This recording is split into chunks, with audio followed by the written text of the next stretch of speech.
In this conceptual timeline, white Americans and their institutions developed an explicit understanding of organized minority strategies for reshaping legal and demographic structures. By the mid-19th century, this recognition led to firm resistance against sustained efforts to embed foreign ethical frameworks and group priorities into American law. The Civil War occurred with a comparable outcome in preserving the Union. However, the absence of the Reconstruction Amendments and the entire subsequent chain of legislation prevented the construction of GOI law. White political majorities retained direct control over national direction instead of enabling laws that would later disadvantage their own people. Post-war policy emphasized rapid restoration of order and economic function without constitutional alterations that expanded federal power over citizenship and rights. Immigration remained tightly restricted to sources compatible with the existing European-descended population. Labor relations stayed grounded in voluntary contracts rather than centralized mandates on wages, hours, and union power. Family matters operated under traditional standards with limited state intrusion into marriage and child-rearing. Speech and association remained free from motive-based penalties or identity-driven restrictions. The nation avoided the layered controls that, in our timeline, progressively limited white autonomy and continuity. Without GOI law, anti-discrimination architecture never took root. Hiring, housing, education, and contracting continued under principles of merit and freedom of association. White institutions and individuals made decisions based on competence and compatibility rather than enforced group outcomes. Demographic stability persisted because immigration policy prioritized national origins that preserved the founding stock. Chain migration and large-scale non-European inflows never occurred. White Americans maintained clear majorities in their own country and avoided the resource strain, trust erosion, and cultural fragmentation that followed unrestricted demographic transformation.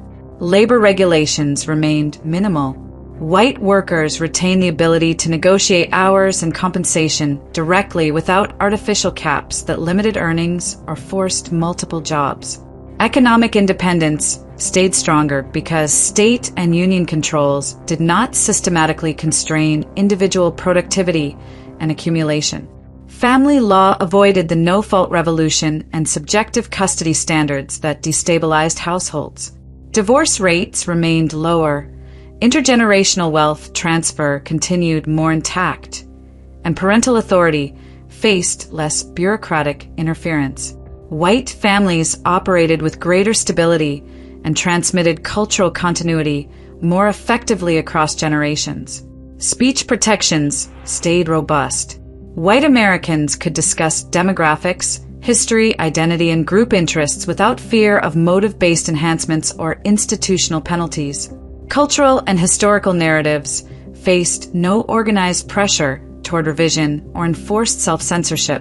Political discourse operated without specialized bias enforcement mechanisms that later prioritized certain groups while constraining others. White political expression retained its natural range instead of being channeled through frameworks originally advanced under protective language that masked control.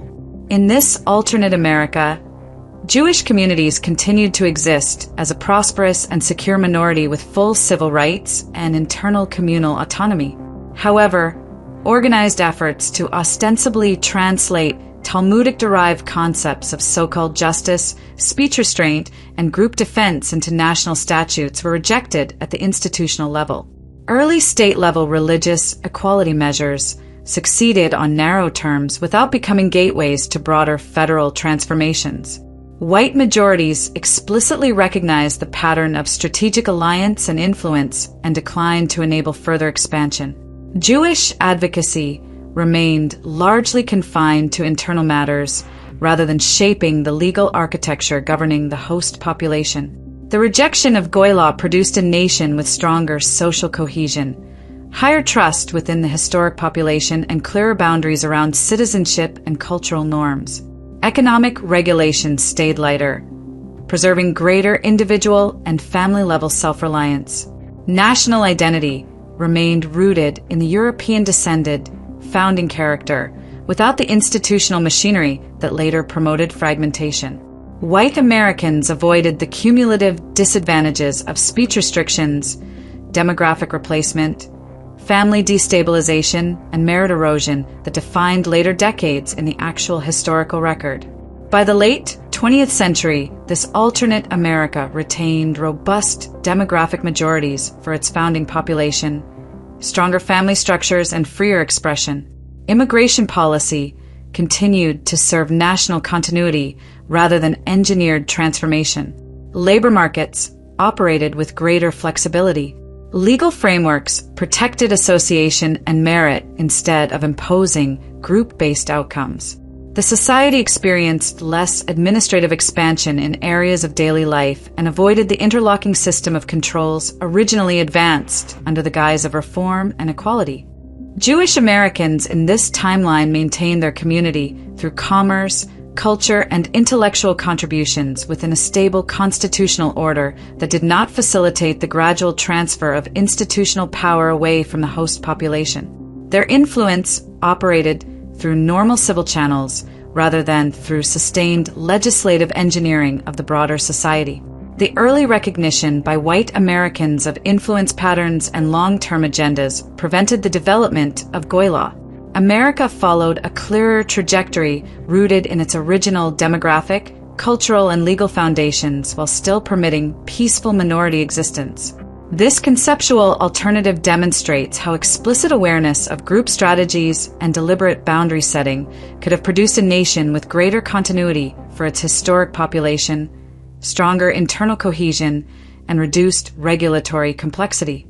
The divergence occurred at the point where white institutions refused to enable laws that would later operate against their own interests. The result is an America that retained its foundational character instead of undergoing the progressive transformation imposed through Goy law. Conclusion: America without Goy law, a stronger nation. In this alternate timeline, the deliberate rejection of Jewish influence on American law produced a fundamentally stronger and more coherent nation. White Americans and their institutions recognized the pattern of strategic advocacy and refused to enable the construction of Goy law. Without the cascade of legislation that followed the Reconstruction era in our reality, the country preserved its founding demographic core, cultural continuity, and institutional integrity. Immigration remained selective and assimilationist, maintaining European-descended majorities well into the modern period. Labor markets operated with genuine freedom, allowing white workers higher earnings, greater flexibility, and true economic independence. Family structures stayed stable under traditional legal standards, resulting in lower divorce rates, stronger parental authority, and more effective transmission of wealth and values across generations. Speech and association faced no systematic motive-based restrictions or identity-driven penalties. White Americans retained the ability to discuss demographics, history, and group interests openly without institutional punishment. Merit and voluntary association governed hiring, housing, and education, producing higher social trust and genuine fairness rather than enforced outcomes. National identity remained clear and unapologetic, centered on the historic American population rather than engineered pluralism. The administrative state stayed smaller and less intrusive in daily life because the interlocking system of controls never materialized. Jewish Americans in this timeline continued to function as a distinct minority through commerce, scholarship, and cultural contributions. Their communities enjoyed full civil rights and internal autonomy within a stable constitutional order. However, organized efforts to impose purported Talmudic-derived frameworks onto the host society were firmly rejected. This preserved a healthier balance where minority success did not come at the expense of the founding population's continuity and self-determination. The early recognition of influence tactics prevented the gradual transfer of institutional power that defined later American history. The alternate America stands as a powerful demonstration of what becomes possible when a people consciously defend their own demographic, cultural, and legal foundations. Without Goy law, the nation avoided demographic replacement, family breakdown, speech suppression, and regulatory overreach. It retained higher cohesion, stronger economic vitality for its core population, and a clearer sense of purpose. This conceptual history reveals the profound costs of the actual path taken and underscores the decisive importance of rejecting external group agendas in favor of the host society's long-term survival and flourishing.